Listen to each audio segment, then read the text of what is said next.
ಗಂಡ ಕೊಂಬುದು ಪಾದೋದಕ ಪ್ರಸಾದ, ಹೆಂಡತಿ ಕೊಂಬುದು ಸುರೆ ಮಾಂಸ. ಇದಕ್ಕೆ ಸಂಸಾರ ಎತ್ಕೊಂಡು ಕರೆಯಂಗಿಲ್ಲ. ಇದಕ್ಕೆ ಏನಂತಾರ? ಎತ್ತು ಎರಿಗಳಿತ್ತು, ಕ್ವಾಣಿ ಕೆರಿಗಳಿತ್ತು ಅಂತ. ಒಂದೊಂದು ಮನೆಯಾಗ ಇರ್ತಾರ ನೋಡ್ರಿ. ನೀವು ಒಂದೊಂದು ಮನೆಯಾಗ ಇರ್ತಾವ. ಗಂಡ ಅನ್ಬೇಕು, ಅವ 7 ವರ್ಷದಿಂದ ಬಂದಿರಲ್ಲ ಅಜ್ಜಾರು, ಅವ್ರ ಮುಂದಾರ ಪ್ರಾಣಕ್ಕೆ ಹೋಗ್ ಪ್ರಾಣಕ್ಕೆ ನಾ ಯಾಕೆ ಹೋಲಿ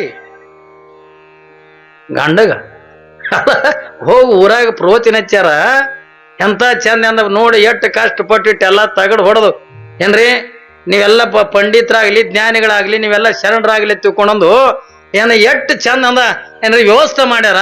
ಅಟ್ಟೆಲ್ಲ ಅಂದಿಂದ ಸ್ವಾಮಿಗಳನ್ನ ಕರೆಸ್ಯಾರ ಪ್ರವಚನಕ್ಕ. ಅದಕ್ಕಿಂತ ಪ್ರವಚನಕ್ಕೆ ಹೋಗ ತಿಳ್ಕೊಂಡಂದ್ರ ಪ್ರವಚನಕ್ಕೆ ಹೋಗಂದ್ರ ಗಂಡ ನಾ ಯಾಕೆ ಹೋಲಿ, ನಾ ಇಲ್ಲೇ ಕುಂದ್ರತ್ನ. ಇದು ಹೆಣಿತೇನಿದು ಏನ್ರಿ?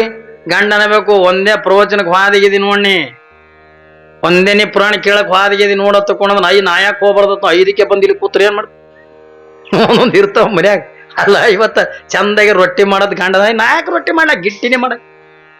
ಅಲ್ಲ ಒಂದಿನ ಪಲ್ಯ ಮಾಡಿ ಚಂದಾಗೆ, ನಾ ಯಾಕೆ ಮಾಡ್ಲಿ ಪಲ್ಯನ ಪಿಲ್ಲೆನೇ ಮಾಡಕ್ಕೆ ಇರ್ತಾವಿಲ್ರಿ. ಒಂದೊಂದು ಮನೆತನದಾಗ ಇರ್ತಾವ. ಒಬ್ಬನಿಗೆ ಸಾಕಾಗಿತ್ತು. ಗಂಡ ಏನ್ ಹೇಳ್ತಾನ ಅದಕ್ಕೆ ಬರೀ ಎದುರೇ ಮಾಡೋದು.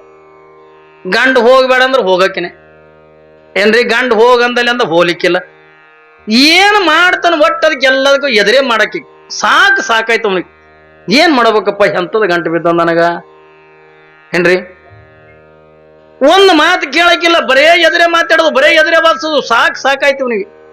ಸಾಕಾಗಿ ಇವ ಏನ್ ಮಾಡ್ದ, ಮಾಡ್ಬೇಕು ತಡಿಯಕ್ಕಿನ್ನ ತಿಳ್ಕೊಂಡಂದು ನಾ ಕೂಡಲು ಸಂಗಮಕ್ಕೆ ಹೊಂಟೀನಿ, ನೀ ಬರಬೇಡ ಅಂದ.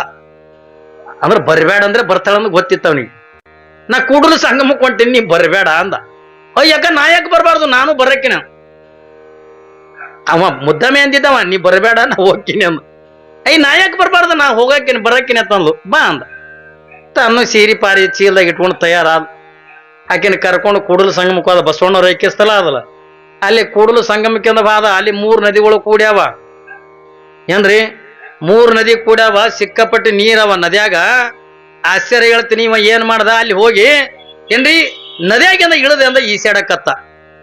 ಪಾಪ ಕೂಡಲು ಸಂಗಮಕ್ಕೆ ಕರ್ಕೊಂಡು ಬಂದ.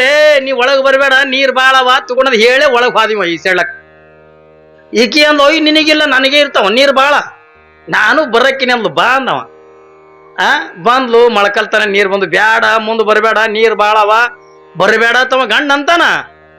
ನಿನಗಿರಂಗಿಲ್ಲ ನನಗೆ ಇರ್ತಾವ. ಹಂಗೆ ಬಂದ್ಲು ಒಳಗೆ. ಕುತ್ತಿಗೆ ಬಂದು ನೀರು, ಇನ್ನು ಮುಂದರೆ ಬರಬೇಡ, ನೀರ್ ಬಾಳವ ಏನ್ರಿ? ನೀರ್ ಹರ್ಕೊಂಡು ಹೋಗ್ತಿದಿ, 3 ನದಿ ಕೂಡ್ಯಾವ, ನೀ ಹರ್ಕೊಂಡು ಹೋಗಂಗಿಲ್ಲ, ನಾನೇ ಒಬ್ಬಕ್ಕಿನ ಹರ್ಕೊಂಡು ಹೋಗಂಗ್ ಕಾಣ್ತೀನಿ. ನೀ ಹರ್ಕೊಂಡು ಹೋಗಂಗ, ನಾ ಒಬ್ಬಕ್ಕಿನ ಹರ್ಕೊಂಡು ಹೋಗಂಗ್ ಕಾಣ್ತೀನಿ. ನಾ ಯಾಕೆ ಹರ್ಕೊಂಡು ಹೋಗ್ತೀನಿ ತಿಳ್ಕೊಂಡು ಹಂಗೆ ಒಳಗೆ ಬತ್ತಾಯ್ತು. ಕಾಲ ಹಾರಿ ಹಿಂಗ ಮುಣಗದಿ ಹೇಳದ್ ರೀ ಅಂದು. ಏನ್ ರೀ ಇಲ್ಲ ರಾಯಿಲ್ ಹೋಯ್ ಬಾ ಅನ್ನ. ಮತ್ತ ಅವ್ ತೊಗೊಂಡು ಏನ್ ಮಾಡ್ತೀರಿ? ಸಾಕಾಯ್ತಂದ್ರೆ ಅಟ್ಟೆ ಮಾಡ್ತಾರಲ್ರಿ.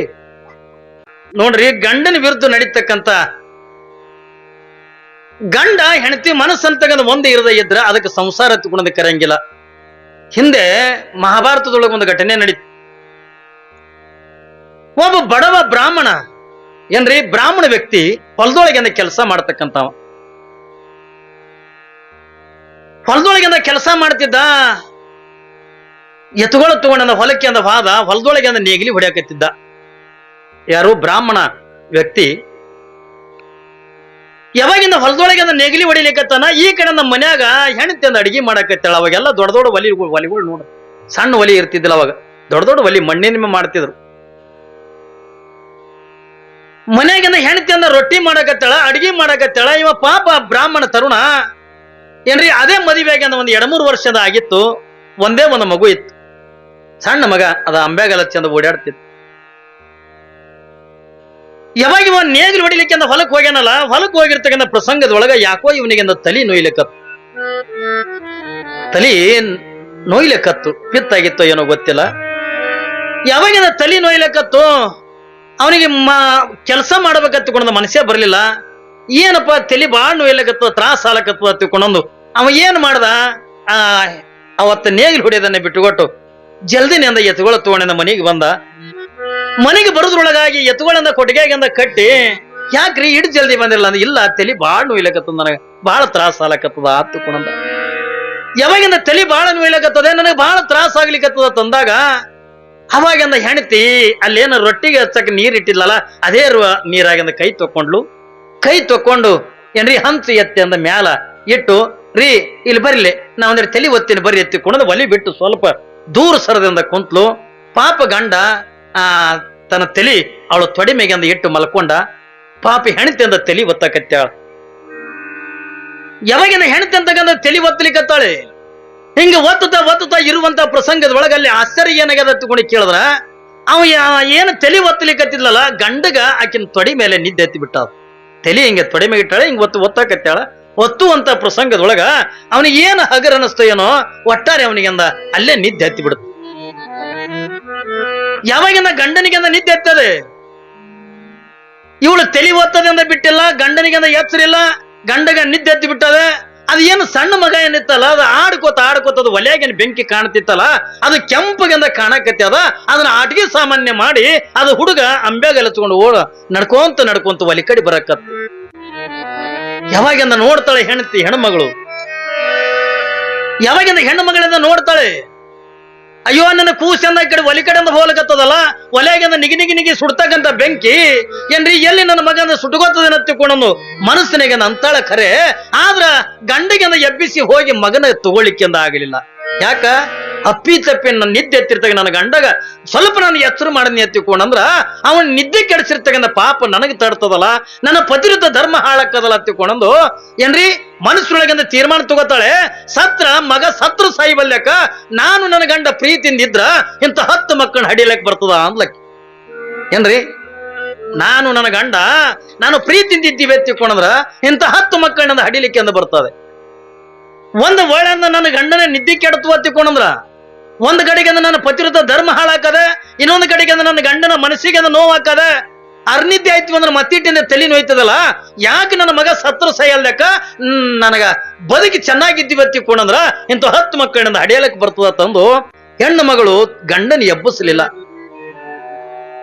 ಗಂಡನ ತಲೆ ಅಂತಕ್ಕಂಥ ತೊಡೆ ಮೇಲೆ ಇಟ್ಕೊಂಡ್ಲು ನೋಡ್ಲಕತ್ತಾಳೆ. ಮಗು ಆಡ್ತಾ ಅಂದ ಹೋಯ್ತು. ಯಾವಾಗಿಂದ ಹೋಗಿ ಸುಮ್ಮನೆ ಅಂದ ಒಲಿ ಕಡೆಯಿಂದ ಹೋಗ್ಲಿಲ್ಲ, ಹೋಗಿ ಕೂಸಿ ಏನ್ ಮಾಡ್ತದ ಆ ಅಂಬೆಗಲ ತಗೋತೇನೆ ಹೋಗಿತ್ತಲ್ಲ, ಹೋಗಿ ಆ ಒಲಿ ಹತ್ತಿ ಒಲಿ ಮ್ಯಾಕ್ ಕುಂದಿರ್ತದೆ. ಒಲೆಯಾಗ ಅದೇ ತಾನಿಂದ ರೊಟ್ಟಿ ಮಾಡಿಂದ ಇನ್ನ ರೊಟ್ಟಿ ಮಾಡೋದಿದ್ದು ಗಂಡ ತಲೆ ನೋಯ್ಲಿಕತ್ತದ ತಂದಾಗ ಏನ್ರಿ ಅವನಿಗೆ ತಲೆ ಒತ್ತ ಸಲುವಾಗಿ ಅಂದ ಹಂಚಿ ಎತ್ತಿಟ್ಟು ಬಂದಾಗ ಒಲಿ ಒಳಗಿಂದ ನಿಗಿ ಸುಡ್ತಕ್ಕಂಥ ಬೆಂಕಿ ಅದೇ ನೋಡ್ಲಕತ್ತಾಳೆ. ಕಣ್ಣಾರೆ ನೋಡಕತ್ತಾಳೆ. ಹೋಗಿ ಒಲಿ ಮೇಲಿಂದ ಕುಂತದೆ ಕೂಸ. ಯಾವಾಗಿಂದ ಒಲಿ ಮೇಲಿಂದ ಕುಂತದೆ ನೋಡ್ತಾಳ, ಅಯ್ಯೋ ನನ್ನ ಕೂಸಿಯಲ್ಲಿ ಬೆಂಕಿಯಾಗಿ ಬೀಳ್ತದೇನು, ನನ್ನ ಕೂಸಿಂದ ಬೆಂಕಿಯಾಗಿ ಬೀಳ್ತಾನೆ ತಗೊಂಡ ಮನಸ್ಸರೊಳಗೆ ಅಂತಾಳ. ಆದ್ರೆ ಗಂಡಗೆ ಎಬ್ಸಕ್ತಾ ಇರಲಿಲ್ಲ. ಯಾವಾಗ ಇವಳು ಅನ್ಕೊಂಡಂಗ ಕೂಸಿ ಏನ್ ಮಾಡ್ತು, ಅದೇನು ಒಲೆಗೆ ನಿಗಿ ಬೆಂಕಿಯನ್ನು ಕಾಣ್ತಿತ್ತಲ್ಲ, ಆ ಕೂಸು ತಲೆ ತೆಳಕ ಮಾಡಿ ಅದ್ರ ಒಳಗಿರ್ತಕ್ಕಂಥ ಬೆಂಕಿ ತೋಳಕ್ಕೆ ಹೋಗಿ ತಲೆ ತೆಳಕ ಮಾಡಿ ಆ ಒಲೆಗೆ ಬಿದ್ದು ಬಿಡ್ತು ಕೂಸ. ಯಾವಾಗಿಂದ ಒಲೆಗಿಂದ ಬಿತ್ತು ಆಶ್ಚರ್ಯ ಹೇಳ್ತೀನಿ ನಿಮಗ. ಯಾವಾಗಿಂದ ಕೂಸ ಅದೇ ಬೆಂಕಿ ತೋಳಕ್ ಹೋಗಿ ತಲೆ ತೆಳಕ ಮಾಡಿದ ಒಲೆಗಿಂದ ಬಿತ್ತು, ಮಗ ಅಂದ ಸುಟ್ಟುಕೊಂಡು ಹತ್ತಿಕೊಂಡ್ರೆ ಏನು ಇಲ್ಲ. ನೋಡ ಅವಳ ಪತಿವ್ರತ ಧರ್ಮ, ಅವಳಲ್ಲಿರ್ತಕ್ಕಂಥ ಭಕ್ತಿ, ಅವಳಲ್ಲಿರ್ತಕ್ಕಂಥ ಶ್ರದ್ಧೆ, ಯಾವಾಗದ ಕೂಸ ನಿಗಿ ಸುಡ್ತಕ್ಕಂಥ ಬೆಂಕಿ ಒಳಗೆ ಬಿದ್ದನು ಕೂಡ ಆ ಬೆಂಕಿಯಾಗಿಂದ ಉಳಿಲಿಲ್ಲ. ಅದು ಎಲ್ಲವೂ ಕೂಡ ಗುಲಾಬಿ ಹೂವಾಗಿ ಏನ್ರಿ ಆ ಕೂಸಿಗಿಂದ ಕಾಣ್ತೋ, ಆ ಕೂಸು ಹೂವ ತಗೊಂಡ ಆಟ ಆಡಕತ್ತು ಒಲೆಗಿಂದು ಏನ್ರಿ ಬೆಂಕಿ ಉಳಿಲಿಲ್ಲ. ಯಾಕಂದ್ರೆ ಆ ಪತಿವ್ರತ ಧರ್ಮದೊಳಗಿಂದ ಅಟ್ಟು ತಾಕತ್ತಿದೆ, ಆ ಪತಿವ್ರತ ಧರ್ಮದೊಳಗಿಂದ ಅಟ್ಟೊಂದು ಶಕ್ತಿ ಇದೆ ಅಂದಾಗ ಮಾತ್ರ ಆ ಶಕ್ತಿ ಆ ಸಾಮರ್ಥ್ಯ ಐತೆ ಎತ್ತಿಕೊಂಡಂದ್ರೆ ಏನಾಕದ ಹತ್ತುಕೊಂಡದ ಕೇಳಿದ್ರ ಆ ಕೂಸ ಬೆಂಕಿ ಒಳಗೆ ಬಿದ್ದರ್ನು ಅದು ಬೆಂಕಿಯಾಗಿ ಅಂದ ಉಳಿಲಿಲ್ಲ, ಹೂವಾಗಿ ಅಂದ ಪರಿಣಾಮ ಬೀರುತ್ತೆ. ಇಲ್ಲಿ ಪಾಪ ಹೆಣ್ಮಗಳು ಅಪ್ಪಿ ತಪ್ಪಿ ಅಂದ ಏನ್ರಿ ಗಂಡಿಗೆ ಅಂದ ಎಬ್ಬಿಸಿ ಹೋಗಿ ಮಗನಿಗೆ ಅಂದ ತಗೊಂಡಿದ್ಲು ಹತ್ತಿಕೊಂಡಂದ್ರ ಅವಳಲ್ಲಿ ಆ ಪತಿವ್ರತ ಧರ್ಮ ಅಂತಕ್ಕಂಥ ಉಳಿತಿದ್ದಿಲ್ಲ. ಅವಳಲ್ಲಿ ಇರ್ತಕ್ಕಂಥ ಪತಿವ್ರತ ಧರ್ಮಕ್ಕೆ ಅಂದ ಎಷ್ಟು ತಾಕತ್ತದ ಹತ್ತಿಕೊಂಡದ ಕೇಳಿದ್ರ ಏನ್ರಿ ನಿಗಿ ಸುಡ್ತಕ್ಕಂಥ ಬೆಂಕಿನೂ ಕೂಡ ಗುಲಾಬಿ ಹೂವಾಗಿ ಆ ಮಗ ಹೂವಿನೊಳಗೆಂದ ಬಿದ್ದಂಗೆಂದ ಬೀಳ್ತದ ತಿಳ್ಕೊಂಡ್ರ ಅದ್ರೊಳಗೆ ಎಷ್ಟು ತಾಕತ್ತದ ಏನ್ರಿ ಎಷ್ಟು ಶಕ್ತಿ ಅದತ್ತ ಅನ್ನೋದನ್ನ ನಾವು ತಿಳ್ಕೊಬೇಕಾಕ. ಒಬ್ಬ ಬಹಳ ದೊಡ್ಡ ಶ್ರೀಮಂತ ಅದಾನೆ. ಎಟ್ರ ಮಟ್ಟಿಗೆಂದ ಶ್ರೀಮಂತ ಅದಾನ ತಿಳ್ಕೊಂಡ ಕೇಳಿದ್ರ ಬಹುಶಃ ಅವನಟ್ಟಂದ ಶ್ರೀಮಂತರೇ ಯಾರು ಇದ್ದಿದ್ದಲ್ಲ. ನಾಡಿನೊಳಗ 100 ಎಕರೆ ಜಮೀನ, ಬಹಳ ದೊಡ್ಡ ಶ್ರೀಮಂತ. ಅಂತ ಯಾವ ಶ್ರೀಮಂತನಾಗಿರ್ತಕ್ಕಂಥವ ಮನಸ್ಸಿನೊಳಗೆ ಒಂದು ತೀರ್ಮಾನ ತಗೋತಾನತ್ತೆ. ಯಾವ ತೀರ್ಮಾನ? ಒಂದು ಎತ್ತಿನ ಬಂಡಿ ಮಾಡಿಸ್ಬೇಕಂತಂದು ತೀರ್ಮಾನ ತಗೋತಾನೆ. ಎತ್ತಿನ ಬಂಡಿ ಅಂತೀರ ಗಾಡಿ ಅಂತೀವಿ ನಾವು. ನಿಮ್ಮೂರಾಗ ಬಂಡಿನೂ ಗೊತ್ತಿಲ್ಲ, ಗಾಡಿನೂ ಗೊತ್ತಿಲ್ಲ. ಯಾಕಂದ್ರೆ ನಿಮ್ಮಲ್ಲೆಲ್ಲ ಟ್ರ್ಯಾಕ್ಟರ್ ಅವ. ಹೇಗ್ರಿ? ನೀವೆಲ್ಲ ಟ್ರ್ಯಾಕ್ಟರ್ ಅಂದ ನಡೆಸ್ತಕ್ಕಂಥ ಜೀವಿಗಳು. ಸಣ್ಣ ಸಣ್ಣ ಹಳ್ಳಿ ಒಳಗೆ ನಮ್ ಕಡೆ ಎಲ್ಲ ಇನ್ನ ಎತ್ತಿನ ಬಂಡಿನೇ ಅದಾವ. ಅವ ಮನಸ್ಸಿನೊಳಗಿಂದ ತೀರ್ಮಾನ ತಗೊಂಡಂತೆ ಒಂದು ಕಿಮ್ಮತ್ತಿನಿಂದ ಎತ್ತಿನ ಬಂಡಿ ಮಾಡಿಸ್ಬೇಕು. ಯಾಕೆ ತಗೊಂಡ ಕೇಳಿದ್ರ, ಈ ನಾಡಿನೊಳಗೆ ನನ್ನಟ್ಟು ಶ್ರೀಮಂತರು ಯಾರು ಇಲ್ಲ, ನನ್ನಡ ಜಮೀನೇ ಯಾರಿಗೂ ಇಲ್ಲ. ಸುಮಾರು 40-50 ಎತ್ತಿನಿಂದ ಕಮತ. ಅದಕ್ಕ 4 ಜನರಿಂದ ಮಾಡಿಸ್ತಕ್ಕಂಥ ಬಂಡಿ ಮಾಡಿಸಬಾರ್ದು, ಒಳ್ಳೆ ಒಂದು ಕಿಮ್ಮತ್ತಿನ ಎತ್ತಿನ ಬಂಡಿ ಮಾಡಿಸ್ಬೇಕಂತ ತೀರ್ಮಾನ ತಗೊಂಡು ಒಬ್ಬ ಬಡಿಗೌಡನ ಹತ್ತಿರ ಹೋದ. ಹೋಗಿಂದ ಕೇಳದಪ್ಪ, ನನಗೊಂದು ಎತ್ತಿನ ಬಂಡಿ ಮಾಡಿ ಕೊಡ್ಬೇಕು ನೀನು. ಅವರಂದ್ರು, ಯಾರು ಬೇಡ ಅಂತಾರೆ ಸಾವ್ಕಾರ, ನಾ ಮಾಡಿ ಕೊಡ್ತೀನಿ ಎತ್ತಿನ ಬಂಡಿ. ಶ್ರೀಮಂತ ಅಂತಾನೆ ಅಂತ ಇಂತ ಎತ್ತಿನ ಬಂಡಿ ಎಲ್ಲ ನಾ ಮಾಡಿಸಿರ್ತಕ್ಕಂಥ ಎತ್ತಿನ ಬಂಡಿ ಇಡೀ ಈ ನಾಡಿನೊಳಗಂದ ಯಾರೂ ಮಾಡಿಸಿರಬಾರ್ದು, ಅಂತ ಎತ್ತಿನ ಬಂಡಿ ನೀ ಮಾಡಿ ಕೊಡ್ಬೇಕು. ಆಯ್ತು ಮಾಡ್ತೀನಿ, ನಾ ಹೇಳದಂತ ಕಟ್ಟಿಗೆ ತಂದು ಕೊಟ್ರ ನಾ ಮಾಡ್ತೀನಿ ಅಂದ. ನಾ ಹೇಳದಂತ ಕಟ್ಟಿಗೆ ತಂದು ಕೊಡ್ಬೇಕು. ಸರಿ ಆಯ್ತು, ನೀ ಎಂಥ ಕಟ್ಟಿಗೆ ಹೇಳ್ತಿದ್ದಿ ಹೇಳತ್ತಿಕೊಂಡಂದಾಗ ನನಗೆ ಸಾಗೋನಿ ಕಟ್ಟಿಗೆ ಬೇಕು. ಸಾಗೋನಿ ಕಟ್ಟಿಗೆ ತಂದು ಕೊಡಬೇಕು. ಮತ್ತೆ ನೀನು ಮಾಡ ಕೂಲಿ ಎಟ್ಟ ತಗೊಂಡ ಕೇಳಿದ್ರ ಅವತ್ತಿನ ದಿನಮಾನದೊಳಗೆ ಶ್ರೀಮಂತನಿಗೆ ಹೇಳ್ತಾನೆ, ನನ್ನ ಮಾಡುವಂತ ಕೂಲಿ ಅಂದ 50,000 ರೂಪಾಯಿ. ನೋಡ್ರಿ, ಒಂದು ಎತ್ತಿನ ಬಂಡಿ ಸಾಗೋನಿ ಕಟ್ಟಿಗೆ ತಂದು ಕೊಡಬೇಕು. ಬಡಿಗೌಡನ ಮಾಡುವಂತ ಕೂಲಿ ಎಟ್ಟು? 50,000 ರೂಪಾಯಿ ಕೂಲಿ. ಸರಿ ಆಯ್ತು, ಹೋಗುವಲ್ಲಕ್ಕ ಒಂದು ಇದು ಇರ್ತದಲ್ಲ, ದೊಡ್ಡ ಶ್ರೀಮಂತ ನಾನು. ಇವತ್ತು ನಾ ಮಾಡಿಸಿರ್ತಕ್ಕಂಥ ಬಂಡಿ ಯಾರೂ ಮಾಡಿಸಿರಬಾರ್ದು, ಅಂಥ ಬಂಡಿ ಮಾಡ್ಬೇಕಲ್ಲ ತಂದು ಹೋದ್ರು. ರೊಕ್ಕ ಎಟ್ಟೆ ಖರ್ಚಾಗವಲ್ಲೆಕ್ಕ ತಂದು ಪಾಪ ಶ್ರೀಮಂತ ಎಂದು ಒಪ್ಪಕೊಂಡ. 50,000 ರೂಪಾಯಿ ಬಡಿಗೌಡನಿಗೆ ಕೂಲಿನ ಕೊಟ್ಟ. ಎಲ್ಲಾ ಕಡೆ ತಿರುಗಾಡಂದ ಸಾಗೋನಿ ಕಟ್ಟಿಗೆ ತಂದ. ಕಮ್ಮಿ ಅಂದ 1 ಲಕ್ಷ ರೂಪಾಯಿ ಕೊಟ್ಟ. ಒಂದು ಸಾಗೋನಿ ಕಟ್ಟಿಗೆ ತಂದು ಕೊಟ್ಟ. 1.5 ಲಕ್ಷ ರೂಪಾಯಿ ಅಂದ ಮುಟ್ಟದ. ಇನ್ನೂ ಎತ್ತಿನ ಬಂಡಿ ಅಂತ ತಯಾರಾಗಿಲ್ಲ. ದಿವಸ ಆಯ್ತು, ವಾರ ಆಯ್ತು, 1 ತಿಂಗಳಾಯ್ತು, 4 ತಿಂಗಳಾಯ್ತು, 6 ತಿಂಗಳಾಯ್ತು ಎತ್ತಿನ ಬಂಡಿ ಮಾಡಕ್. ಒಳ್ಳೆ ಕಿಮ್ಮತ್ತಿನ ಬಂಡಿ ಮಾಡ್ಬೇಕಲ್ರಿ. 6 ತಿಂಗಳಾಯ್ತು. ಹಿಂಗ 6 ತಿಂಗಳ ಕಾಲ ಸಮಯ ತಗೊಂಡಂದ ಬಡಿಗೌಡ ಒಂದು ಎತ್ತಿನ ಬಂಡಿ ಮಾಡ್ದ. ಏನು ನೋಡಿದ್ರೆ ಅಂದ ಎತ್ತಿನ ಬಂಡಿ ನೋಡಿದ್ರೆ ಒಂದು ರಥ ನೋಡ್ದಂಗ ಅಟ್ಟು ಚಂದ ಮಾಡಿಬಿಟ್ಟಿದ್ದ. ಯಾವಾಗಿಂದ ಬಡಿಗೌಡ ಅಂತಾನೆ, ಸಾವ್ಕಾರ ನಿಮ್ ಎತ್ತಿನ ಬಂಡಿಂದ ತಯಾರಾಗೈತಿ, ನೀವು ಒಯ್ಬೋದಿನ್ನ. ಸಾವ್ಕಾರ ವಿಚಾರ ಮಾಡ್ದ, 1 ಲಕ್ಷ ರೂಪಾಯಿ ಕಟ್ಟಿಗೆ ಕೊಟ್ಟಿನಿ, 50,000 ರೂಪಾಯಿ ಮಾಡಕ್ಕೆಂದ ಕೂಲಿ ಕೊಟ್ಟಿನಿ. ಏನಂತ ಕಿಮ್ಮತ್ತಿನ ಬಂಡಿಗೆ ಅಂದ ಎತ್ತುಗಳು ಎಂತಾವ್ ಇರ್ಬೇಕು? ಎತ್ತ ಎಂತ ಇರ್ಬೇಕ್ರಿ? ನನ್ನಂಗೆ ತೆಳ್ಳಗಿದ್ರೆ ಚಂದ ಕಾಣ್ತಾವ. ಒಳ್ಳೆ ಕಿಮ್ಮತ್ತಿನ ಹೋರಿಗಳು ತರಬೇಕು. ಒಂದಲ್ಲ, ಎರಡಲ್ಲ, 100 ಸಂತೆಗಳನ್ನ ತಿರುಗಿ ಯಾವಾಗಿಂದ ಬೆಲೆ ಬಾಳತಕ್ಕಂಥ ಸುಮಾರು 2-2.5 ಲಕ್ಷ ರೂಪಾಯಿಂದ ಖರ್ಚು ಮಾಡಿಂದ 2 ಎತ್ತುಗಳು ತಂದು ಶ್ರೀಮಂತ. 8 ಲಕ್ಷ, 2.5 ಲಕ್ಷ, 2.5 ಲಕ್ಷ ರೂಪಾಯಿಂದ ಎತ್ತಿಗೆಂದ ಕೊಟ್ಟಾನ. 1 ಲಕ್ಷದಿಂದ ಕಟ್ಟಿಗೆಗೆಂದ ಕೊಟ್ಟ. 50,000 ರೂಪಾಯಿಂದ ಬಡಿಗೌಡನಿಗೆಂದ ಮಾಡತಕ್ಕಂಥ ಕೂಲಿ ಕೊಟ್ಟ.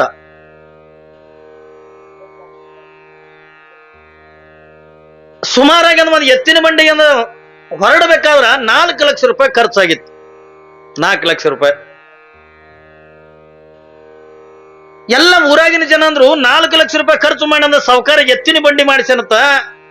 ಇವತ್ತು ಸೋಮವಾರ ಎತ್ತಿನ ಬಂಡಿ ಪೂಜೆ ಮಾಡ್ಕೊಂಡು ಸಾವ್ಕಾರ ಅಂದ ಒಯ್ತಾನತ್ತ. ನಾನ್ ನೋಡ್ಬೇಕು, ನೀ ನೋಡ್ಬೇಕಂತಂದು ಹೆಣ್ಣು ಗಂಡು ಎಲ್ಲ ಬರೇ ಒಂದು ಎತ್ತಿನ ಬಂಡಿ ನೋಡಾಕಂದ ಇಡೀ ಊರ್ ಜನ ನೇರಿತ್ತು. ಯಾವಾಗಂದ ಇಡೀ ಊರ್ ಜನ ಅಂದ ಎತ್ತಿನ ಬಂಡಿ ನೋಡಾಕ ಇಡೀ ಊರ್ ಜನ ಎಲ್ಲ ನೇರಿತು. ಬಂದು ಶ್ರೀಮಂತ 2 ಗಾಲಿಗಳಿಗೆ 2 ನಿಂಬೆ ಹಣ್ಣಿಟ್ಟ ಎತ್ತಿನ ಬಂಡಿ ಪೂಜೆ ಮಾಡ್ದ. ಎತ್ತುಗಳಿಗೆಂದ ಪೂಜೆ ಮಾಡ್ದ. ಯಾವಾಗಿಂದ ಬಂಡಿಯನ್ನ ಎತ್ತುಗಳಿಗೆಂದ ಕೊಳ್ಳ ಕಟ್ಟದ. ಯಾವಾಗಿಂದ ಕೊಳ್ಳ ಕಟ್ಟದ, ಹಸಿರು ಶಾಲ್ ಹಾಕೊಂಡಿದ್ದ, ಹಸಿರು ರುಮಾಲಿಂದ ತಲೆಗೆ ಸುತ್ತಕೊಂಡಿದ್ದ, ಹೆಗಲಿ ಮ್ಯಾಗಿಂದ ಬಾರ್ಕೋಲ್ ಹಾಕೊಂಡು ಎತ್ತಿನ ಹಗ್ಗ ಹಿಡ್ಕೊಂಡು ಬಂಡಿ ಮೇಲೆ ನಿಂತ. ಯಾವಾಗಿಂದ ಎತ್ತಿನ ಬಂಡಿ ಒಳಗಿಂದ ನಿಂತ, ಅಲ್ಲೇ ಇದ್ದವ್ರಿಂದ ಆಜು ಬಾಜುದವ್ರಿಗೆ ಏನಂದ, ನಾವ್ ಒಬ್ಬನೇ ನಿಂದ್ರದಾಗ ಹೋಗುದ್ರಾಗ ಏನ್ ಚಂದ ಕಾಣತ್ತದ, ನೀವೊಂದ್ 4 ಮಂದಿ ಬರ್ರಿ ಎತ್ತಿಕೊಂಡೊಂದು 4-5 ಮಂದಿ ನನ್ನ ಬಂಡಿ ಒಳಗಿಂದ ತಗೊಂಡ 6 ಜನ ಎತ್ತಿನ ಬಂಡಿಯಾಗಿಂದ ನಿಂತು ಯಾವಾಗಿಂದ ಬಡಿಗೌಡನಿಗಂತಾನ ಸಾವ್ಕಾರ ಏನಂತಾನ, ಬಡಿಗೌಡ ಮತ್ತೆ ಗಾಡಿ ಮುಂದಕ್ಕೆ ಬಿಡ್ಲೇನು, ಎತ್ತಿನ ಬಂಡಿ ಮುಂದಕ್ಕೆ ಬಿಡ್ಲೇನು. ಯಾರು ಬೇಡ ಅಂತಾರಿ ಸಾವ್ಕಾರ, ಎಲ್ಲ ಪೂಜೆ ಎಲ್ಲ ಆಗ್ಯದ, ಎತ್ತಿನ ಬಂಡಿ ಬಿಡ್ರಿ ಎತ್ತಿಕೊಂಡಂದು ಯಾವಾಗಿಂದ ಬಡಿಗೌಡ ಹೇಳ್ದ. ಇವನು ಎಂದ ಬಂದು ಜನರಿಗೆಲ್ಲ ಪೇಡ ಅನ್ಸದ. ಕಿಮ್ಮತ್ತಿನ ಗಾಡಿ ಮಾಡಿಸಿನಲ್ಲ, ಎಷ್ಟು ಸುಂದರ ನೋಡ್ಬೇಕು. ಅವ ಬಡಿಗೌಡ ತನ್ನಲ್ಲಿರ್ತಕ್ಕಂಥ ಎಲ್ಲ ಕಲೆಯನ್ನು ಕೂಡ ಕಟ್ಟಿಗೆ ಒಳಗಿಂದ ಕೆತ್ತಿ ಬಿಟ್ಟಿದ್ದ, ಅಟ್ಟು ಚೆನ್ನಾಗಿತ್ತು. ಏನು ಎತ್ತಿನ ಬಂಡಿ ಮೇಲೆ ನಿಂತಿದ್ದಲ್ಲ, ಬಡಿಗೌಡ ಮೊದಲೇ ಸೊಕ್ಕೇರಿರ್ತಕ್ಕಂಥ ಹೋರುಗಳು ತಂದಿದ್ದ, ಒಳ್ಳೆ ಕಿಮ್ಮತ್ತಿನ ಎತ್ತುಗಳು, 2.5 ಲಕ್ಷ ರೂಪಾಯಿ. ಯಾವಾಗಿಂದ ಹಗ್ಗ ಹಿಡ್ಕೊಂಡು ಮ್ಯಾಲ ನಿಂತಿದ್ದ, ಬಡಿಗೌಡಗೆ ಕೇಳದ, ನಾ ಬಂಡಿ ಮುಂದಕ್ಕೆ ಬಿಡ್ಲೇನು, ಯಾರು ಬೇಡ ಅಂತಾರಿ ಸಾವ್ಕಾರ ಬಿಡ್ರಿ ಮುಂದಕ್ಕೆ ಹತ್ತಿಕೊಂಡಂದಾಗ ಅವಾಗಿಂದ 2 ಎತ್ತಿನ ಡುಬ್ಬಕ್ಕ ಸ್ವಲ್ಪ ಅಂದ ಕೈ ಹಚ್ಚದ, ಎತ್ತುಗಳು ಅಂದ ಓಡಾಕತ್ಬಿಟ್ಟು. ಒಳ್ಳೆ ಕಿಮ್ಮತ್ತಿನ ಹೋರುಗಳಿದ್ದು, ತಾಕತ್ವನ ಹೋರುಗಳು. ಯಾವಾಗಿಂದ ತಾಕತ್ವಾನ ಅಂದ ನೋಡ್ಬೇಕಟ್ಟ ಸುಂದರಿದ್ದು ಎತ್ತುಗಳು.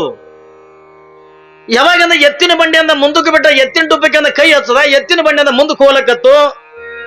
ಎಲ್ಲ 5-6 ಜನದ ಬಂಡಿ ಒಳಗೆ ನಿಂತ್ಕೊಂಡಿದ್ರು. ಜನ ಎಲ್ಲ ಆ ಕಡೆ ಈ ಕಡೆ ನಿಂತ್ಕೊಂಡು ನೋಡಕತ್ತಿದ್ರು, ಎಷ್ಟು ಚಂದ ಮಾಡಿಸ್ಯಾರ ಬಂಡಿ, ಎಷ್ಟು ಚಂದ ಮಾಡಿಸ್ಯಾರ. ಇದನ್ನೆಲ್ಲ ನೋಡ್ಕೊತ ನಿಂತಿದ್ರು. 1 ಮಾರ 2 ಮಾರ ಏನ್ರಿ, 3 ಮಾರ ಈ ಪೆಂಡಲ್ ಆಚೆ ಕಡೆ ಹೋಗಿಲ್ಲ. ಅಷ್ಟೆಲ್ಲ 4 ಲಕ್ಷ ರೂಪಾಯಿ ಖರ್ಚು ಮಾಡಿ ಮಾಡಿಸಿರ್ತಕ್ಕಂಥ ಬಂಡಿ ಬಿದ್ದು ಮುರ್ಕೊಂಡು ಹೋಗ್ಬಿಡು. 8 ಲಕ್ಷ ರೀ, 4 ಲಕ್ಷ ರೂಪಾಯಿ ಖರ್ಚು ಮಾಡ್ಯಾನ. 1 ಲಕ್ಷ ರೂಪಾಯಿ ಕಟ್ಟಿಗೆ ಕೊಟ್ಟಾನ, 50,000 ರೂಪಾಯಿ ಬಡಿಗೆನ ಕೂಲಿ ಕೊಟ್ಟಾನ. 2.5 ಲಕ್ಷ ರೂಪಾಯಿ ಖರ್ಚು ಮಾಡಿ ಎತ್ತುಗಳ ತಂದಾನ. ಕಿಟ್ಟೆಲ್ಲ ತಂದಿರ್ತಕ್ಕಂಥ ಅಷ್ಟು ಸುಂದರವಾಗಿರ್ತಕ್ಕಂಥ ಎತ್ತಿನ ಬಂಡಿ 2 ಮಾರ 3 ಮಾರ ಅಂದ ಮುಂದಕ್ಕೆ ಅಂದ ಹೋಗ್ಲಿಲ್ಲ. ಯಾವಾಗಿಂದ ಅಂತ ಕಿಮ್ಮತ್ತಿನ ಬಂಡಿ ಅಂದ ಬಿದ್ದು ಮುರ್ಕೊಂಡು ಹೋಗಿಬಿಡುತ್ತೆ. ಆ ಒಳಗಿರ್ತಕ್ಕಂಥವ್ರು ಬಂಡ್ಯಾಗಿಂದ ಬಿದ್ರು, ಸಾವ್ಕಾರ ಬಿದ್ದ.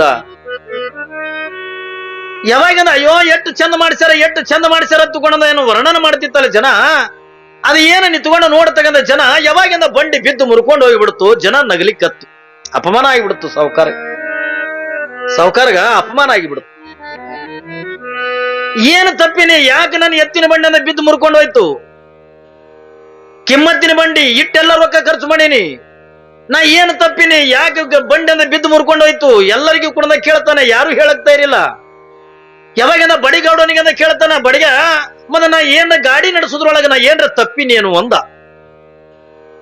ಅವಾಗ ಬಡಿಗೌಡ ಅಂತಾನ, ಇಲ್ರಿ ಸಾವ್ಕಾರ ನೀವೇನ್ ತಪ್ಪಿರಿ, ನೀವೇನ್ ತಪ್ಪಿಲ್ಲ. ಬೇಡ, ನೀ ಬಂಡಿ ಮಾಡೋದ್ರೊಳಗೆ ನೀ ಏನ್ರಿ ತಪ್ಪಿದೇನು? ಇಲ್ಲ, ನಾನು ಕೂಡ ಏನು ತಪ್ಪಿಲ್ಲ. ನೋಡಿ ಎಷ್ಟು ಸುಂದರವಾಗಿರ್ತಕ್ಕಂಥ ಮೂರ್ತಿಗಳನ್ನ, ಒಳ್ಳೆ ಒಳ್ಳೆ ಚಿತ್ರಗಳನ್ನ ಬಂಡಿ ಮೇಲ ನನ್ನಲ್ಲಿರ್ತಕ್ಕಂಥ ಎಲ್ಲ ವಿದ್ಯೆಯನ್ನು ಕೂಡ ಈ ಬಂಡಿ ಒಳಗಿಂದ ಹಾಕಿನಿ, ನಾನೇನು ತಪ್ಪು ಮಾಡೀನಿ ಅಂದ. ಒಂದು ಕಡೆಗಿಂದ ಸಾವ್ಕಾರ ಕಣ್ಣೀರ್ ಹಾಕ್ಲಿಕ್ಕತ್ತ. ಯಾಕೆ, ಏನ್ ತಪ್ಪು, ಏನ್ ತಪ್ಪು, ಯಾಕೆ ನನ್ನ ಬಂಡಿಯಿಂದ ಬಿದ್ದು ಮುರ್ಕೊಂಡು ಹೋಯ್ತು, ನಾ ಏನ್ ತಪ್ಪು ಮಾಡೀನಿ, ಏನ್ ತಪ್ಪು ಮಾಡಿ ನಡೀತು? ಯಾವಾಗಿಂದ ಸಾವ್ಕಾರ ವಿಚಾರ ಮಾಡುವಂತ ಪ್ರಸಂಗದೊಳಗ ಅಲ್ಲೇ 10-12 ವರ್ಷದಿಂದ ಹುಡುಗ ನಿಂತಿತ್ತು. 12 ವರ್ಷದಿಂದ ಹುಡುಗ ನಿಂತಿತ್ತು. ಆ ಹುಡುಗ ಸಾವ್ಕಾರ ಹತ್ರ ಹೋಗಿ, ಸಾವ್ಕಾರ ಬುದ್ಧಿ ಎಲ್ಲಿಟ್ಟಿದಿ ಅಂತ. ಯಾಕ ಅಂದ. ಮಗನ, ನನ್ನಂತ ದೊಡ್ಡ ಶ್ರೀಮಂತ, ನಾ ದೊಡ್ಡ ಸಾವ್ಕಾರ ಇದೀನಿ, ನನಗೆಂದ ಬುದ್ಧಿ ಎಲ್ಲಿಟ್ಟಿದೆ ಅಂತ ಕೇಳ್ತೇವ ಮಗನ? ಯಾಕೆ, ಏನು ತಪ್ಪಿ ನಾನು? ಅಲ್ಲ, ಇರ್ತೀವಿ 1 ಲಕ್ಷ ರೂಪಾಯಿ ಅಂದ ಕಟ್ಟಿಗೆ ತಂದು ಕೊಟ್ಟಿದೆ, 50,000 ರೂಪಾಯಿ ಅಂದ ಬಡಿಗೆನ ಕೂಲಿ ಕೊಟ್ಟಿದೆ, 2.5 ಲಕ್ಷ ರೂಪಾಯಿ ಕೊಟ್ಟಂದ ಏನ್ರಿ ಎತ್ಕೊಳ ತಂದಿದೆ ಖರೆ. ಆದ್ರೂ ನಿನ್ನ ಬಂಡಿ ಅಂದ ಯಾಕೆ ಬಿದ್ದು ಮುರ್ಕೊಂಡು ಹೋಯ್ತು ಅಂತ ಕೇಳಿದ್ರ 12 ವರ್ಷದಿಂದ ಹುಡುಗ ಹೇಳ್ತದೆ, ನೀ ಎಷ್ಟೇ ಕಿಮ್ಮತ್ತಿನ ಬಂಡಿ ಮಾಡಿಸಿದ್ರು 20 ರೂಪಾಯಿ ಕೊಟ್ರೆ 2 ಕೀಲ್ ಕೊಡ್ತಾರ ಏನ್ರಿ. 20 ರೂಪಾಯಿ ಕೊಟ್ರ 2 ಕೀಲ. ಕೀಲ್ ಅಂತೀರೇನು, ಏನಂತಾರೆ ಕಡೆ ಕೀಲ? ಏಟ್ ಕಿಮ್ಮತ್ ರೀ. ನೀನು 10 ಲಕ್ಷ ರೂಪಾಯಿ ಖರ್ಚು ಮಾಡಿ ಬಂಡಿ ಮಾಡಿಸು ನಿಜ, ಆದ್ರ 20 ರೂಪಾಯಿ ಕೊಟ್ರಂದ 2 ಕೀಲ್ ಸಿಗ್ತಾವಲ್ಲ, ಕೀಲ್ ಹಾಕ್ಲಾರ್ದಕ್ಕ ಹೆಂಗ 2 ಮಾರ 3 ಮಾರ ಅಂದ ಹೋಗಿಲ್ಲ, ಎತ್ತಿನ ಬಂಡಿ ಅಂದ ಬಿದ್ದು ಮುರ್ಕೊಂಡು ಹೋಗ್ಬಿಡುತ್ತೆ. ಸಾವ್ಕಾರ್ಗ ಅವಾಗಿಂದ ಅರಿವಾಯ್ತು, ಇದು ಒಬ್ಬ ಸಾಮಾನ್ಯ ಬಡಿಗೆ ಮಾಡಿರ್ತಕ್ಕಂಥ ಎತ್ತಿನ ಬಂಡಿ ಇದು.